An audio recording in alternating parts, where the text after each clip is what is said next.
calle de la Bandera. Era el taquillero periodista taquillero que un programa bien interesante. En todo caso nos muestran varias cosas de Santiago y cuentan la historia de la calle.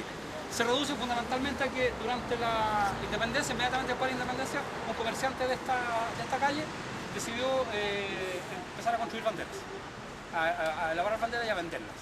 Y le fue bien, y de hecho algún peso tiene sobre la decisión sobre la bandera definitiva de Chile. Aparentemente es durante la época de la Patria Vieja, por lo tanto hay distintas historias respecto de cuál bandera era la que él construía, pero él instaló en su tienda una bandera propiamente tal, y de ahí adelante la calle pasó a llamarse Calle de la Bandera.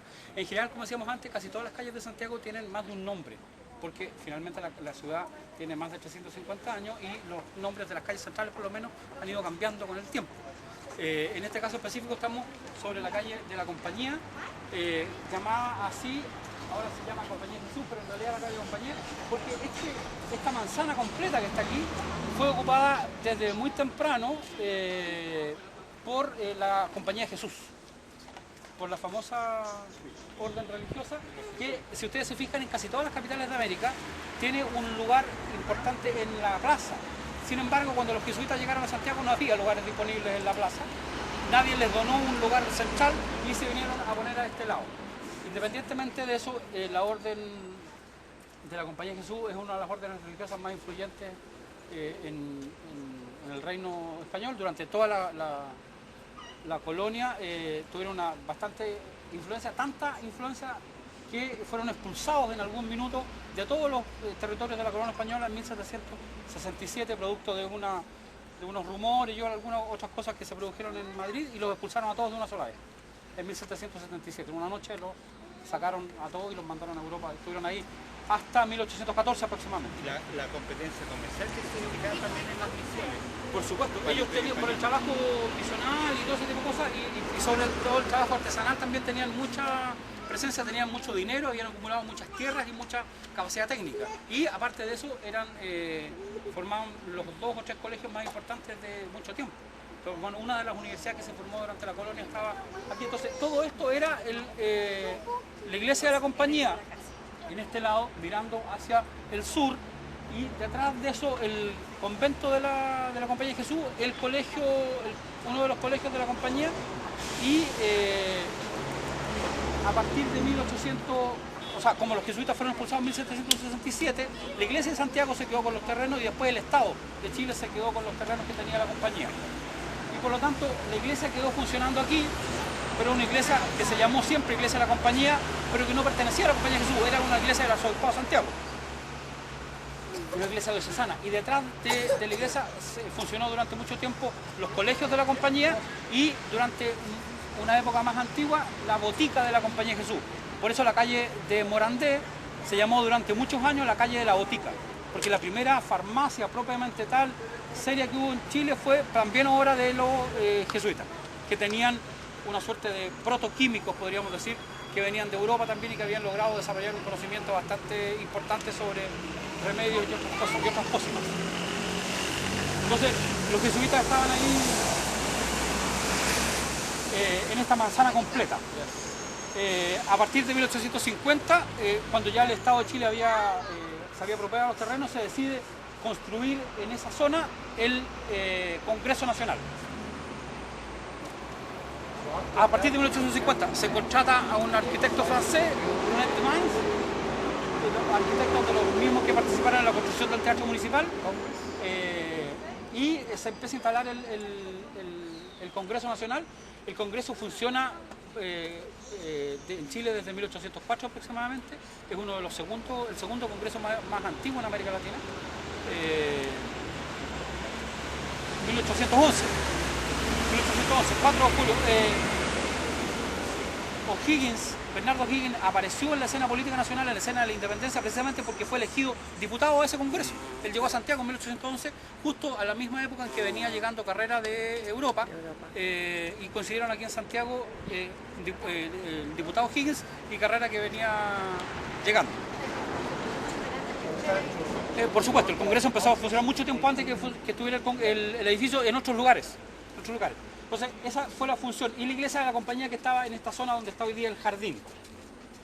En el lado sur vamos a verlo después de frente, el edificio de los tribunales de justicia, y en este lado de acá el tribunal de la Real Aduana, que era el tribunal de comercio durante la colonia, y que a partir de 1804 ocupa un edificio diseñado por Toesca. También se van a dar cuenta, es similar en su rectitud y la severidad de las líneas a la parroquia del Sagrario, pero también a la Moneda. Y ejecutado por Caballero, otro de los arquitectos que trabajó bajo las órdenes de Toesca. ¿Qué tiene de importante la compañía y la iglesia de la compañía?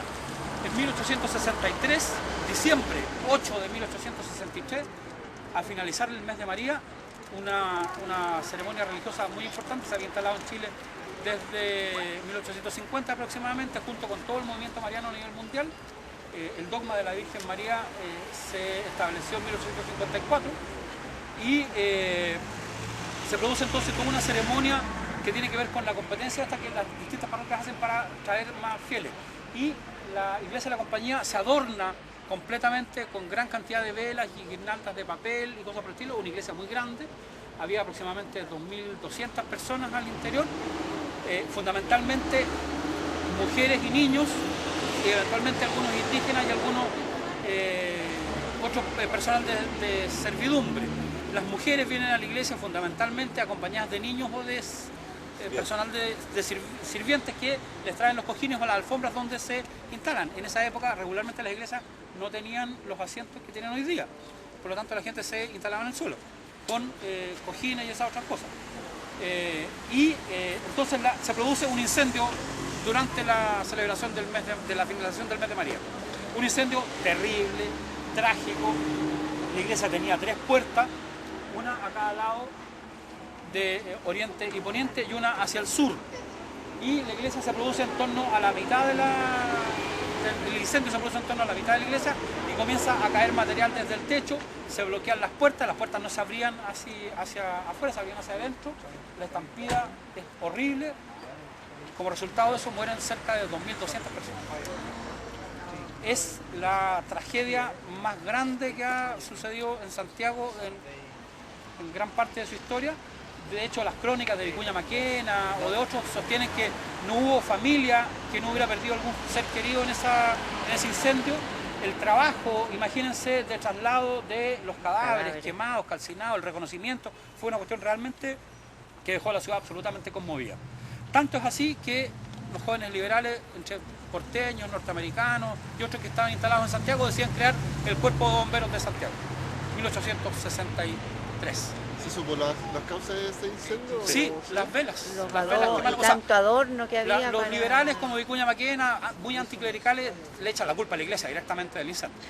Obviamente es un accidente, nadie quería que eso se produjera y efectivamente tal vez el exceso de adorno, la falta, decía que se estaba instalando en esa época unas luminarias de gas, pero no era gas lo que produjo el incendio.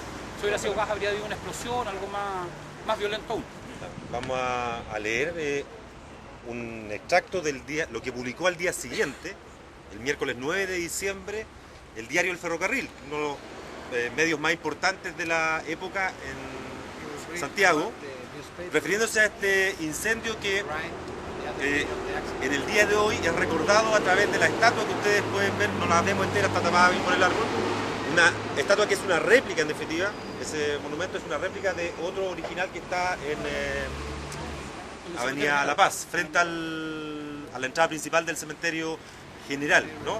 Entonces está ese monumento que recuerda esa tragedia y que de alguna manera impide que ahí se construya, en ese lugar donde estuvo la iglesia exactamente, se construya alguna otra edificación, ¿no? Como homenaje también de la ciudad a todos los las más de 2.000 personas que fallecieron en ese lugar.